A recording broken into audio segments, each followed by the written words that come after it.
កិច្ចរបស់ខ្លួនពាក្យចាក់ដោតរបស់ជនខ្លះត្រូវយល់ឲ្យច្បាស់ណាប្រុសស្រី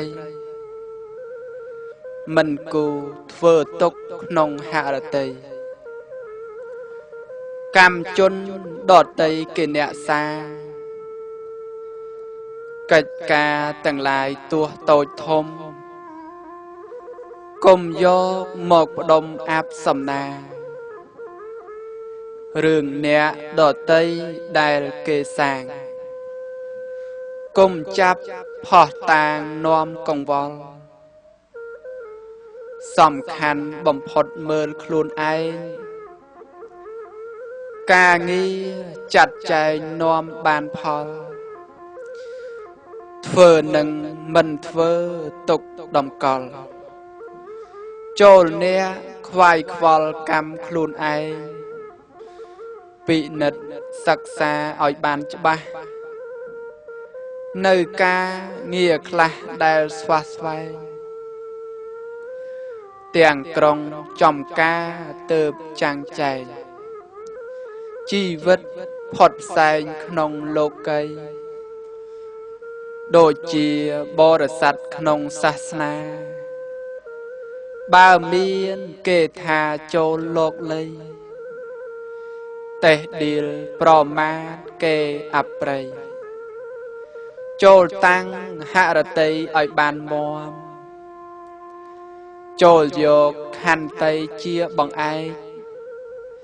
ថ្ងៃនេះថ្ងៃស្អែកចិត្តអត់ទ្រាំសាងកោះជីវិតឲ្យផុតជ្រាំស្ដាប់ការណែនាំព្រះមុនីដើរក្នុងភព3ត្រូវប្រយ័ត្នអាក្រក់អាកាត់តាមនាទីសាងកុសលកម្មផុតវុវីនាំគ្នា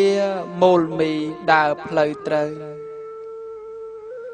នៅក្នុងលោកនេះគ្មាននរណាមានចិត្តឧស្សាហ៍ល្អពេកកើ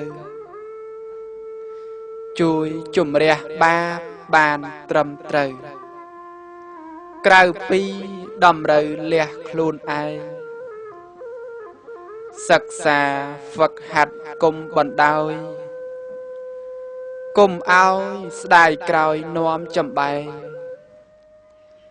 ការងារសុចរិតគូស្វះស្វែងព្រះពុទ្ធសម្ដែងថាមង្គលជួយយោងសណ្ដោងឲ្យផុតគ្រោះប្រឹងសាងគេឈ្មោះផុតអំពុលតាំងពីជាតិនេះផុតទប់ទល់ពួកមីរាំងជលក្នុងមាគ៌ាត្រូវដើរទៅមុខឆ្ពោះទិសដៅឆ្ពោះត្រង់សំដៅគឺធម្មាសិក្សាបដិបត្តិគុំរុញរា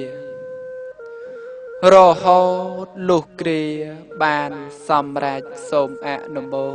ទនាសូមអនុមោទនា